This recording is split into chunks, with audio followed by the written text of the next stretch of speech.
Hello, പുതിയ വീഡിയോയിലേക്ക് സ്വാഗതം. ഇന്ന് നമ്മുടെ കുളത്തിൽ നിന്ന് പിടിച്ച വരാലിനെ നമുക്ക് കറി വയ്ക്കാം. ഈ വീഡിയോയിൽ വരാലിനെ പിടിക്കുന്നതും ക്ലീൻ ചെയ്യുന്നതും കറി വയ്ക്കുന്നതും എല്ലാമാണ് ഞാൻ ഉൾപ്പെടുത്തിയിരിക്കുന്നത്.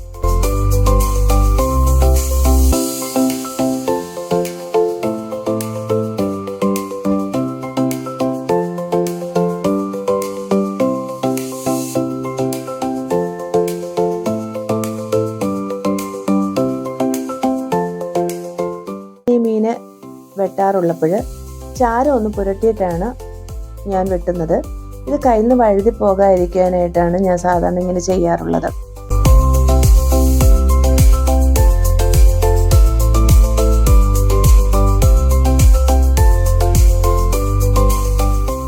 മീൻ്റെ രണ്ട് സൈഡും ഞാൻ ആദ്യം ഒന്ന് ചെത്തിയതിന് ശേഷം അതിൻ്റെ തോലുരിച്ചങ്ങ് എടുക്കും.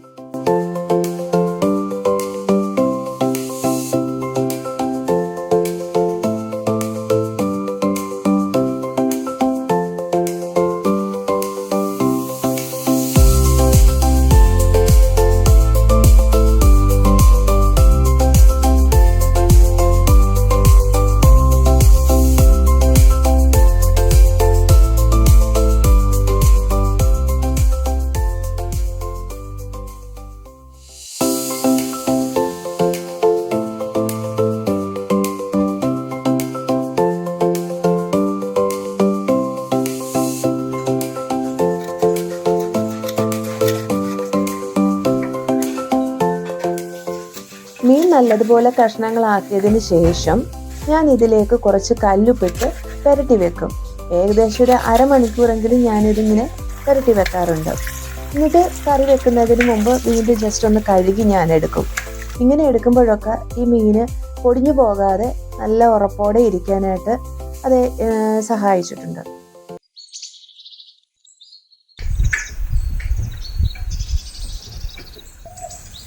എണ്ണയൊഴിച്ച് അതിൽ ചൂടായതിലേക്ക് നമ്മൾ കടുക് ഇടുന്നു. കടുക് പൊട്ടിക്കഴിഞ്ഞതിന് ശേഷം നമുക്ക് ചെറിയ ഉള്ളി, ഇഞ്ചി, വെളുത്തുള്ളി ഇത്രയും ഞാൻ അരിഞ്ഞു വെച്ചതാണ്.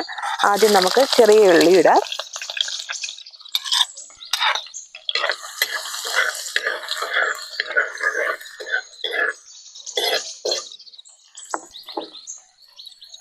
പിന്നെ ഇഞ്ചി അരിഞ്ഞു വെച്ചത്, വെളുത്തുള്ളി, ഇവ നന്നായിട്ട് നമുക്ക് വഴറ്റാം. ഇനി ഇതിലേക്ക് കുറച്ച് മഞ്ഞൾപ്പൊടി ഇട്ടിട്ട് നമുക്കൊന്ന് ഇളക്കാം. ഇനി ഇതിലേക്ക് കുറച്ച് ഉലുവാപ്പൊടി ചേർക്കുക. പിന്നെ കുറച്ച് കായപ്പൊടി, മല്ലിപ്പൊടി,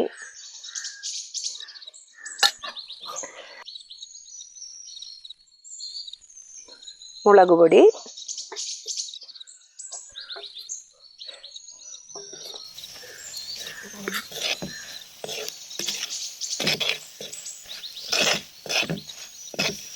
ഇതിൻ്റെ കൂടെ കുരുമുളക് പൊടി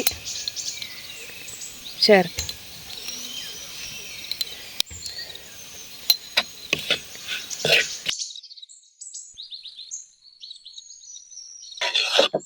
പുളി വെള്ളമാണ് ചേർക്കുന്നത്.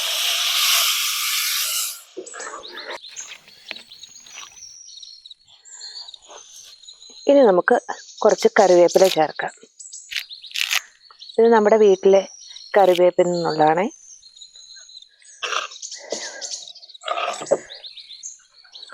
ഉപ്പ് ആവശ്യത്തിനായിടുന്നത്. ഇതെൻ്റെ ഒരു കൈയളവും കൂടിയാണ്. ഞാൻ ഈ മീന് വെട്ടിക്കഴുകി വെച്ചിരുന്നപ്പോൾ അതിൽ ഉപ്പ് പുരട്ടിയാണ് വെച്ചത്. പിന്നെ കറി വെക്കുന്നതിൻ്റെ മുമ്പ് അതൊന്നും കൂടെ ഒന്ന് കഴുകിയെടുത്തു. ഈ കൂട്ട് തയ്യാറാക്കിയതിലേക്ക് നമുക്ക് ഈ മീൻ കഷ്ണങ്ങളെ പതുക്കെ ഇട്ട് കൊടുക്കാം. ഈ പ്രാവശ്യം ഞങ്ങളുടെ അമ്മച്ചിയാണ് എനിക്ക് മീനൊക്കെ വെട്ടി തന്നത്. അമ്മച്ചി മീൻ വെട്ടുന്ന കാര്യത്തിൽ നല്ല എക്സ്പേർട്ടാണ്. പ്രത്യേകിച്ചും ഇങ്ങനെയുള്ള വരാലിനെ പോലുള്ള മീനുകൾ നമുക്ക് ഫ്രഷായിട്ട് നമ്മുടെ കുളത്തിൽ നിന്ന് നമ്മൾ പിടിച്ചെടുത്ത മീനാണിത്. ഞാനിതിൽ ഏകദേശം ഒരു 2 സ്പൂൺ മല്ലിപ്പൊടിയും ഒരു 7-8 സ്പൂണ് മുളക് പൊടി ഇട്ടിട്ടുണ്ട്.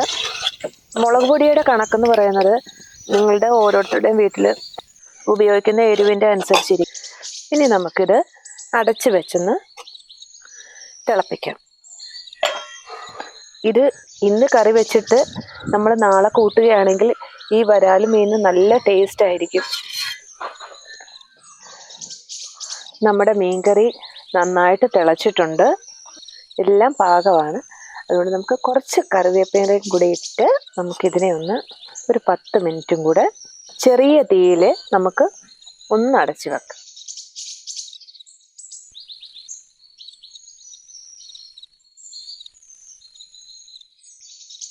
മീൻ പാകമായതിനു ശേഷം ഞാൻ ഇറക്കി വെക്കുന്നതിന് മുമ്പ് കുറച്ച് പച്ച വെളിച്ചെണ്ണ അതിലൊഴിച്ച് നന്നായിട്ടൊന്ന് ചുറ്റിച്ച് വെക്കാറുണ്ട്. ഇത് നല്ല മീന് രുചി കൂട്ടാനായിട്ട് സഹായിക്കും.